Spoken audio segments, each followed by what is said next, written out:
Joe Biden did a rally centered around reproductive rights. And I have a couple moments to show you from it and a few things to discuss. But first, let's dive into this first clip. You need to exercise your power to vote again for the future of our nation and the future of your generation. So let me close with this. I'm asking the American people to remember how you felt that day the extreme Dobbs decision came down and Roe was overturned after 50 years. And I'm asking you, and by the way, it's not just affecting your young generation. It's affecting children, moms, grandmoms, grandpops, all the entire generations, all the way across the board.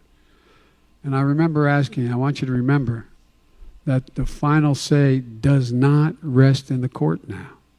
It does not rest with extremist Republicans in Congress. And finally say about your right to choose that it rests with you. And if you do your part and vote, Democratic leaders in Congress, I promise you, will do our part. I'll do my part. And with your support, I'll sign a law codifying Roe in January. Together, let's remember who we are. We are the United States of America, and there's nothing beyond our capacity. So vote. Yep, I agree.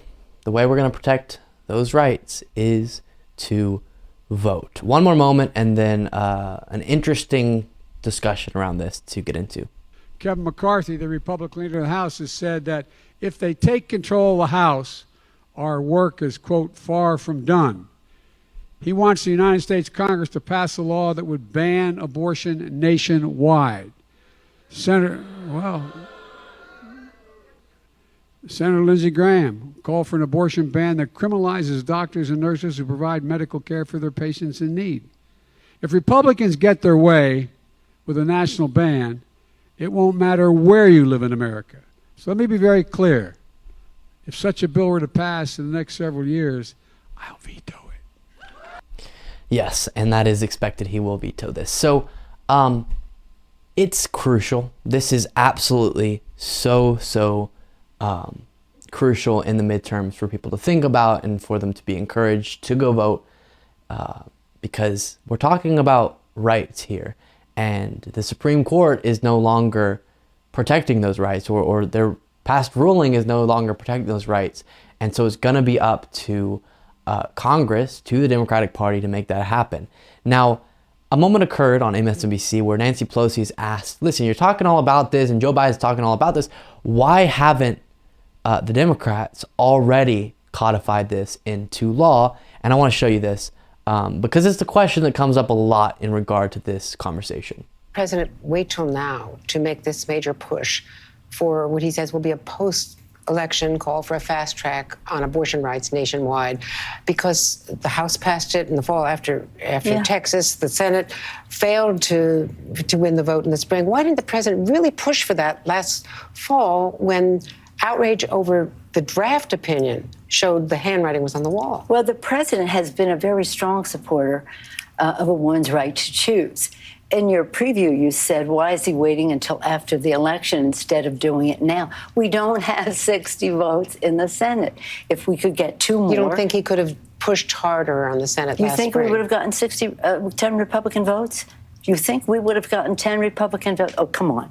You know, let's with all due respect, the fact is we need to get 2 more Democratic votes to push. Yeah, so I think the sentiment of it is so aggravating to see the Democratic Party, who does a very good job of campaigning on this issue, not actually act on it in the past in the way that they should have, because they knew at some point the Republican Party was going to eventually probably successfully get enough justices into the Supreme Court to make this happen, so we should have been prepared.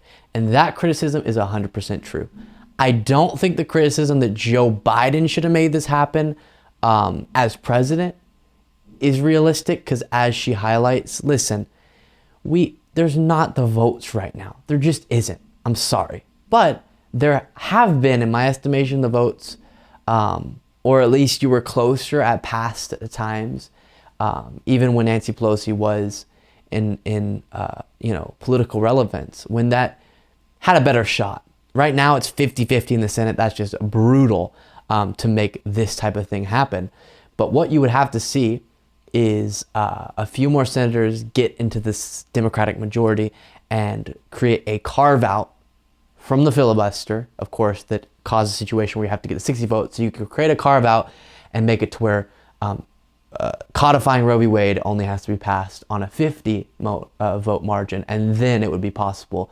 But Joe Manchin, Kyrsten Sinema don't stand for that. So I don't know, even with all the pressure in the world, I don't think Manchin probably would change on that. And so I kind of understand why it hasn't happened in the last 2 years, but before that possibly. And so either way it goes, the only shot we have of getting that put into law through Congress is the Democratic Party. So I hope they continue to get pressed on it, but also understanding that reality is very important.